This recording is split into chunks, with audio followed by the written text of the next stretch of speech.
Hi, I'm Larry Galloway, and I'm going to continue a previous conversation that I was having with my twin brother Garry Galloway. We was talking about Desert Storm and the art of war and the effects that it have on us as the warriors and the people that at home waiting for us. We was had a conversation where we had finished talking about that picture on the bus, talking about Reginald, the picture that you have in your office, and then you was talking about what you had heard about when Brian was over there. He had just missed you at the commissary.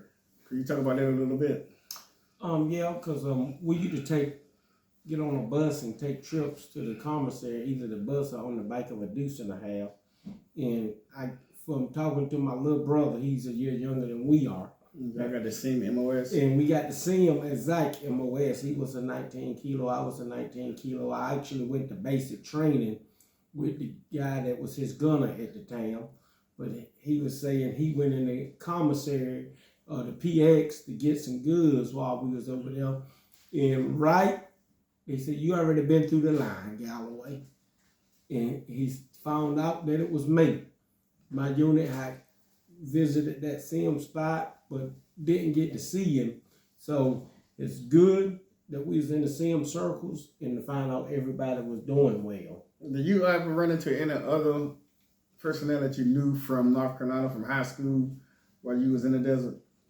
Not during Desert Storm, I did not. But you ran into him in another? I ran into Eric Joyner. EJ used to play football with us. Minister Joyner, he passed up with church. And I ran into him.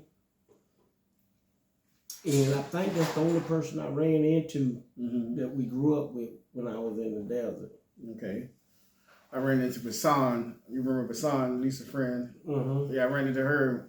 She was in the line when I was over there. And then, of course, me and Felicia was together a lot. So my biggest concern, like I said previously, was making sure that she was all right whenever something happened. You can understand how whenever something happened, you always check on family first. Is there anything else that you will feel comfortable telling us on camera that you want us to know, giving us some kind of experience of war, some kind of experience of how you reacted to family when you came back home? I don't want to bring up bad feelings, but one time when I was with you, we was at a Pizza Hut. You remember that? A pizza place, and you can. We went to a lot of pizza places. You can it was a pizza for the person. They was owned by Miller Eastern, and you can feel the difference, smell the difference in people. Oh, I can understand. I think that was not at the Desert Storm though. That was at the, I think, Iraqi Freedom. Right. Okay. And after you lived in Iraq for a while, because you can smell it, and I have had counseling since then. They've learned the symptoms and effects of PTSD, and a lot of PTSD is based on smell. Okay. So okay. when you smell something that brings up the memory of arousal of being in a situation, then you react off it. But that's some of the, and if you don't know what PTSD stands for, it's post-traumatic syndrome. Stress syndrome. Right. And so, I guess you can tell from the smell. You might be something that happens or anything else like that. But the smell is one of the biggest things that causes PTSD. Okay, because my PTSD, and I have been in the counseling and stuff, is always like being in a crowd of people because you never knew what was going to take place at that particular town. So it's always like being on guard at all times, ready to react. You get touched and you're not expecting to be touched, so you're ready to respond. It's no flight, it's always fight. Did that make sense to you? It makes sense to me. Yeah, it's always fight. I don't know, I don't know why we don't like run for coverage, but we always run to war and ready to fight. Do you have anything that you would like to tell us, to inspire us through some of your conflicts, through some of your education, some of your dealing with the young troops? Well, the number one thing I would like to say that inspire anyone is always have faith.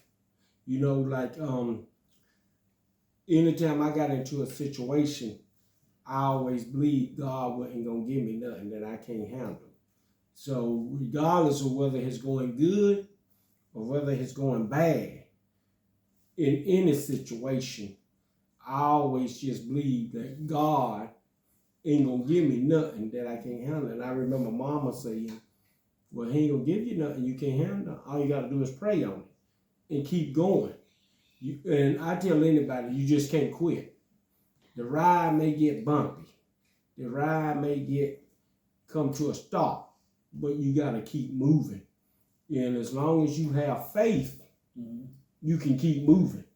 Even when you feel like you're at a standstill, you can keep moving.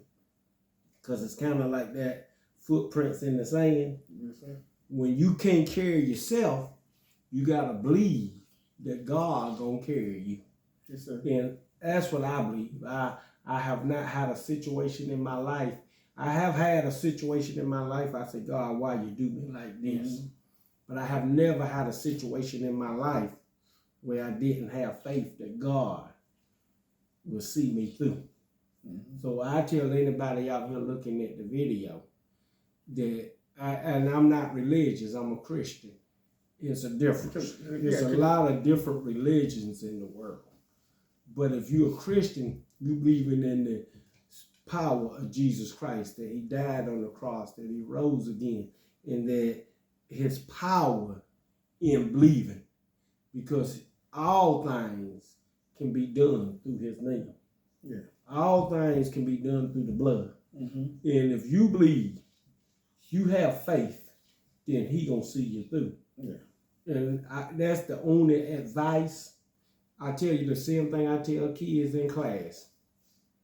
I say, I ain't gonna preach to you because this ain't Sunday school, but I'm gonna tell you what I believe. I believe that if you believe in God and in Jesus Christ, then you're gonna be okay, regardless of the situation. Yeah, because I'm one that, I'm a born again Christian too, certified thug, I'm born again Christian, believe that Jesus Christ is Lord and Savior, and I invite him to every fiber, every aspect of my life. When I get up and I'm praying, because the devil, he goes to God, always making accusations against us. After he got kicked out of heaven, the Bible let us know that he still goes, even with Job. He showed up, right? And the God was like, what are you doing here? He's come up to make accusations against us, to accuse us of doing something. But because I know that he's doing that, I'm praying twice as hard for you, for my wife, for my children.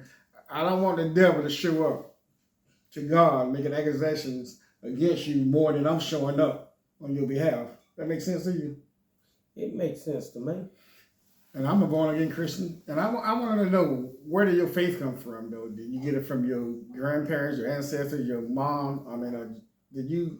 Because when I came into Christ, I always heard my grandfather and my grandmother and my mom and dad, but one day I just had a connection. I had a experience with him that made me believe like this is real, no doubt.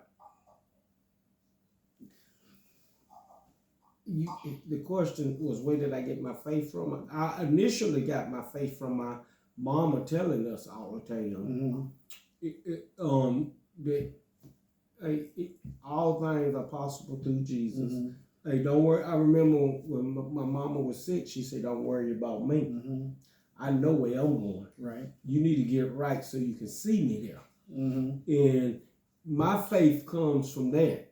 My faith comes from seeing the people that I love most conduct themselves in a manner where they were spiritual and where they showed a young person what to believe and why they should believe.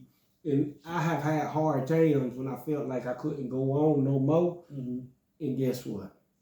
I turned it over to Jesus, just like they said. So, or just like Mama said, I turned it over to Jesus, just like I believe. More than what she said,